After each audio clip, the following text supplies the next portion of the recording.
시편 133편은 다들 아시는 굉장히 유명한 시편입니다. 우리가 다툼으로 인해서 깊은 상처를 가지고 있거나 혹은 전쟁을 경험해 보았거나 이래서 어떤 아픔이 있는 사람들은 화평함에 대한 갈망이 있기 마련입니다. 아마 지금 이제 2년째 되어가는 러시아 우크라이나 전쟁의 아픔을 겪고 있는 수많은 우크라이나 국민들 또 러시아 국민들은 아마 정말 누구보다도 간절히 지금 화평을 바라고 있겠죠.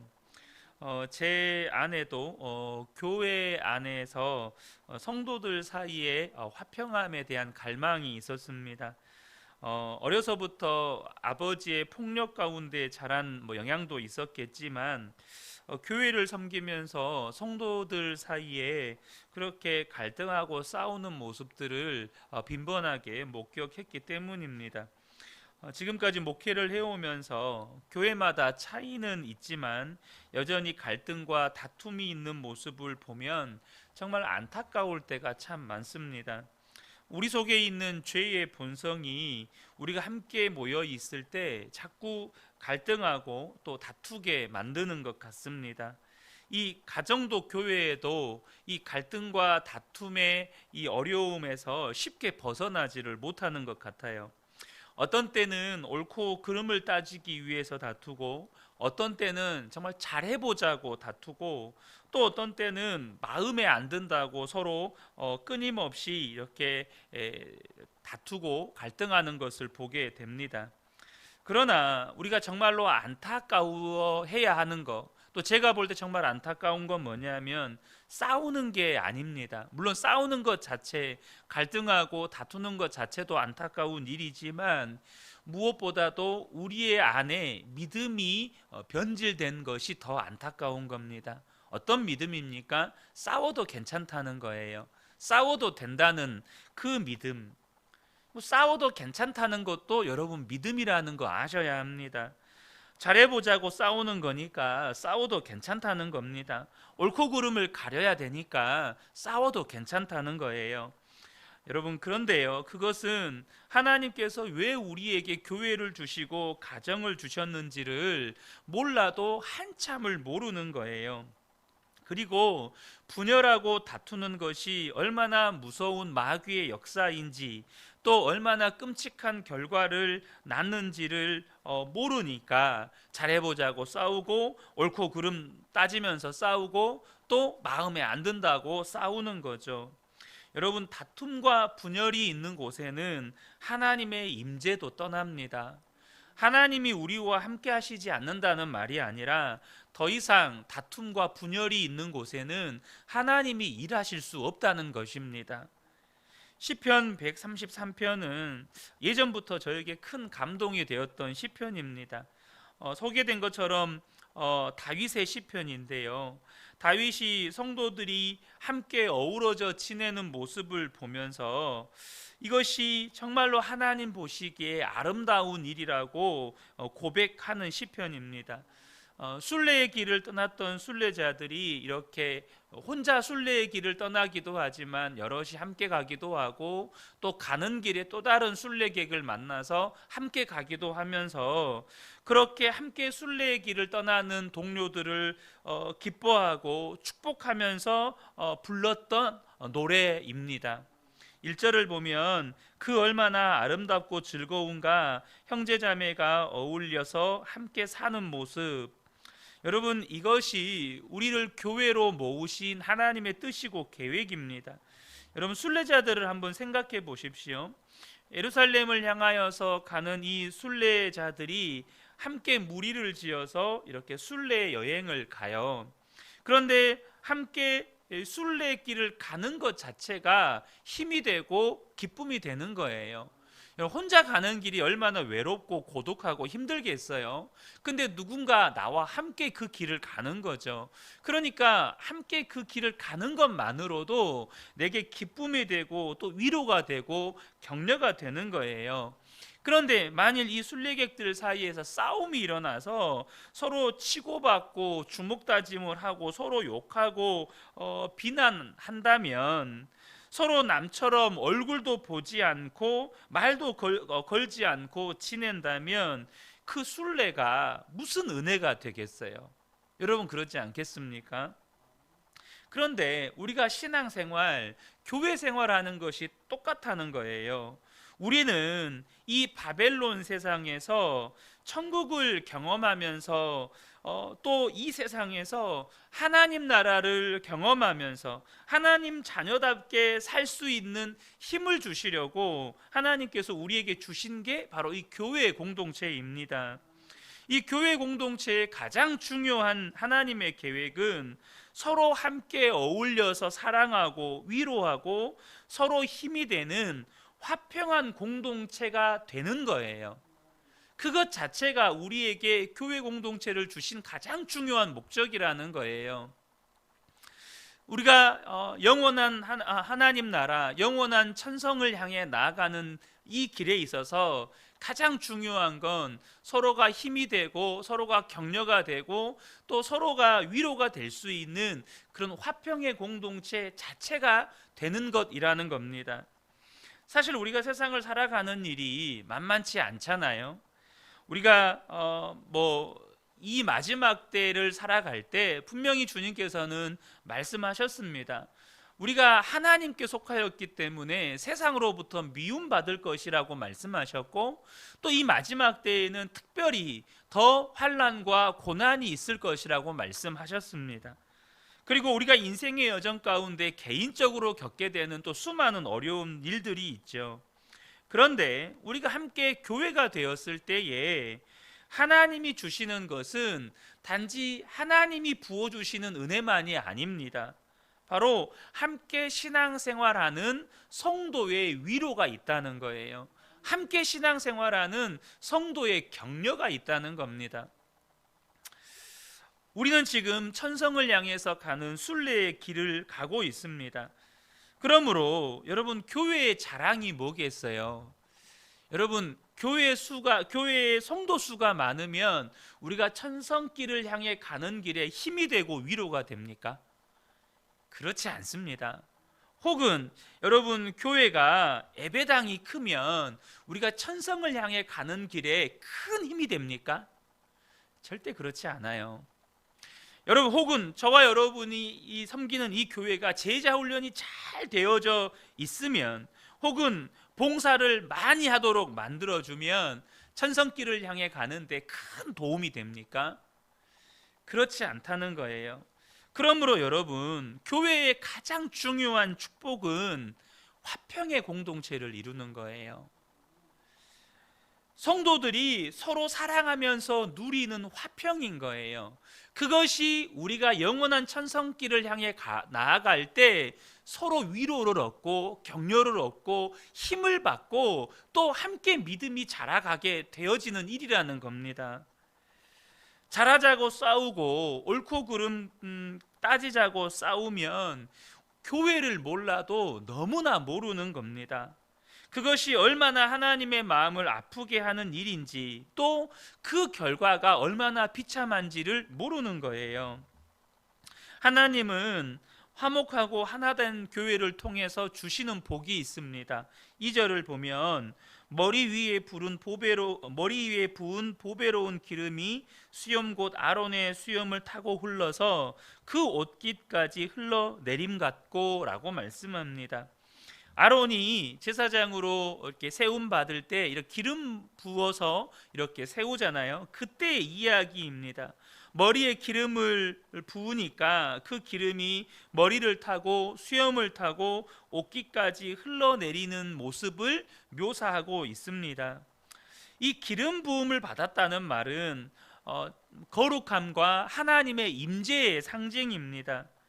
그러니까 여러분, 화평한 곳에 무슨 일이 일어난다는 것입니까? 거룩함의 역사, 또 하나님의 임재의 역사가 일어난다는 것이죠. 여러분, 근데요, 교회의 거룩함, 또 교회 가운데 하나님이 임재하신다는 건 뭘 통해서 알 수 있는 걸까요? 저와 여러분이 이것에 대해서 명확하게 알고 계셔야 합니다. 교회가 거룩하다, 그리고 하나님이 그곳 가운데 임재하신다, 도대체 우리가 뭘 보고 아느냐는 거예요. 목사의 설교가 은혜로우면 여러분, 그곳 가운데 거룩함이 나타납니까? 많은 성도들이 모이고 또 예배당이 크고 화려하고 경건하게 어떻게 예배할 수 있는 그런 분위기로 지어졌으면 그것의 거룩함과 하나님의 임재가 나타나는 겁니까? 그렇지 않습니다. 성도가 서로 뜨겁게 사랑할 때, 성도들이 서로가 연합하여서 화목하게 지낼 때 그곳에 거룩함과 하나님의 임재가 나타난다는 거예요. 여러분, 성도들이 화목하게 지내는 것, 성도들이 서로 사랑하며 지내는 것이 바로 하나님의 임재함의 증거고 거룩함의 증거라는 거예요. 3절을 보면 헤르몬의 이슬이 시온산의 내림과 같구나라고 또 다윗은 이야기하고 있습니다. 우리가 흔히 헐몬산이라고 하죠. 이 헤르몬산은 이스라엘 북쪽에 있는 비교적 높은 산입니다. 많은 이슬이 내리는 산이고 또 거기에서 요단강이 발원해서 흘러내려옵니다. 이스라엘은 비가 많이 내리는 땅이 아니에요. 그런데 이 이스라엘을 관통하는 요단강으로 인해서 농사를 짓습니다. 그러니까 이스라엘의 입장에서는 요단강은 정말 생명의 젖줄과도 같은 것이죠. 그러므로 여러분, 이 말은 무슨 말일까요? 교회 공동체의 화목함, 또 가정 공동체의 화목함이 우리의 삶의 여러분 축복의 젖줄이라는 거예요. 우리 자신만이 아니고 우리가 사는 직장이나 또 학교나 이 나라의 이 교회의 공동체의 화목함, 또 가정 공동체의 화목함이 복의 통로라는 거예요.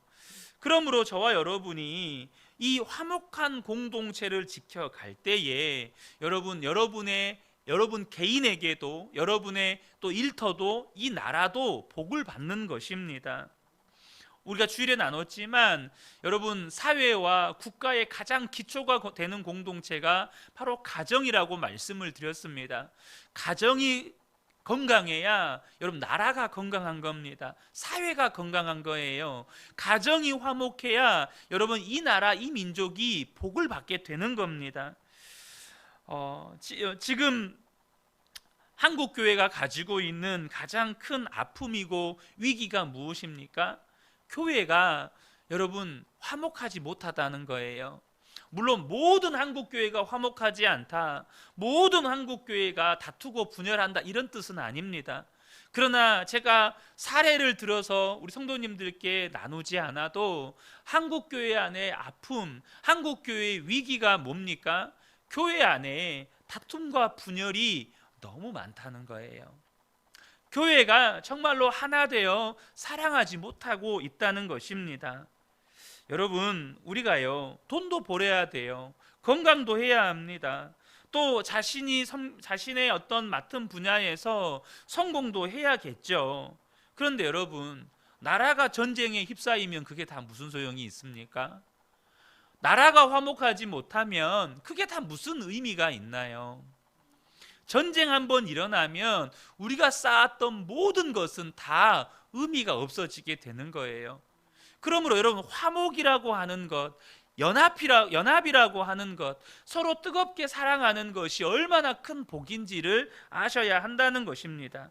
화평이 지켜진 다음에 그 다음에 모든 것이 복이 되는 거예요. 화평이 없으면 그 어떤 복도 복이 될 수가 없는 것입니다.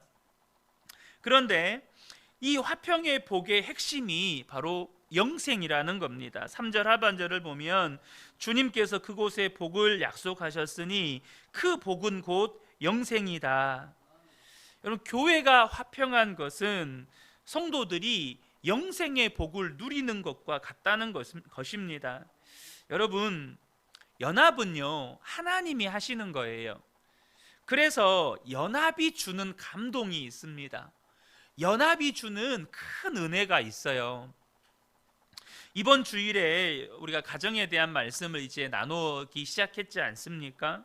하나님은 성부, 성자, 성령 하나님이 하나가 되어 존재하시고 또 함께 일하시고 그 기쁨을 함께 나누십니다. 주님은 창조의 영광과 기쁨을 아담과 나누기 위해서 아담에게 이름을 짓게 하셨고 또 이 사람이 이 일을 통해서 관계하는 존재인 것을 깨닫게 하시고 이제는 하와를 만드셔서 가정을 이루게 하셨습니다. 하와와 하나가 되어서 함께 일하고 함께 기쁨을 나누는 공동체가 되게 하신 거예요. 서로를 향하여서 섬기고 또 헌신하고 십자가 복음 안에서 믿음과 소망과 사랑을 함께 누리는 그런 연합된 가정 안에서 자란 자녀들과 정말로 다투고 분열하고 깨어진 가정에서 자란 자녀들은 여러분 다를 수밖에 없는 거예요.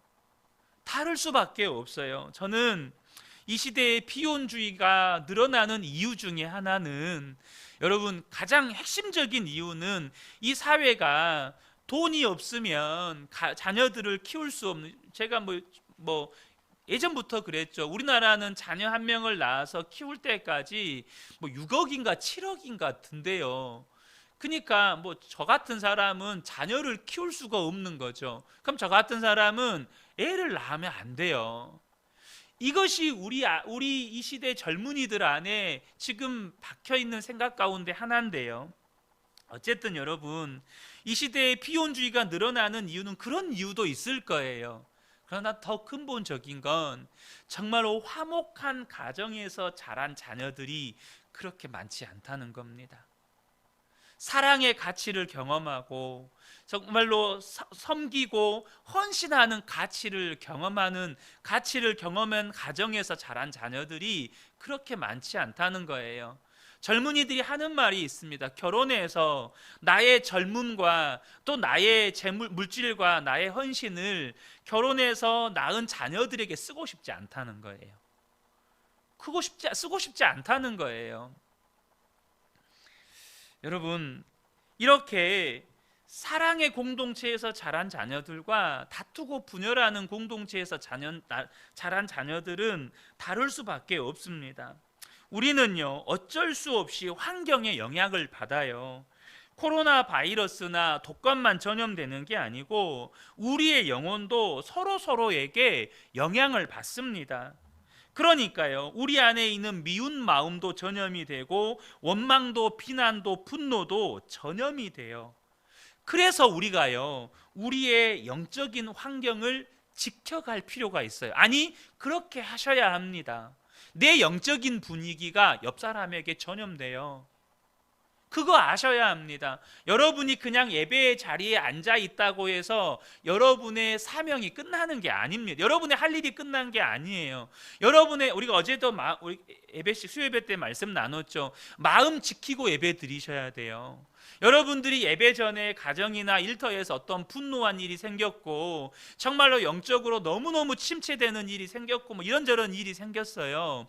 그 분노의 마음, 원망하고 불평하는 마음, 여러분 마음 가운데 있는 여러 가지 그 마음들을 그대로 가지고 앉아 있어 보세요. 제가 예전에 이런 말씀 드렸죠. 여러분들이 앉아 있으면 여러분들이 지금 가지고 있는 영적인 분위기가 고스란히 느껴질 때가 있어요. 근데 저만 느껴지겠어요? 그 분위기가 옆 사람에게 전염이 되는 겁니다. 그러면 예배 분위기가요 무겁게 가라앉을 때가 있습니다. 정말로 어떤 느낌으로 표현해야 될지 모르는데요. 우리가 자동차는 기름을 넣어서 운전하고 나 편하라고 주어진 거잖아요. 자동차 밀고 다니는 사람 없지 않습니까? 여러분 예배는요 은혜를 타셔야 돼요. 은혜의 파도를 타셔야 돼요. 근데 예배가요 마치 제가 기름이 다 떨어진 자동차를 미는 느낌이에요.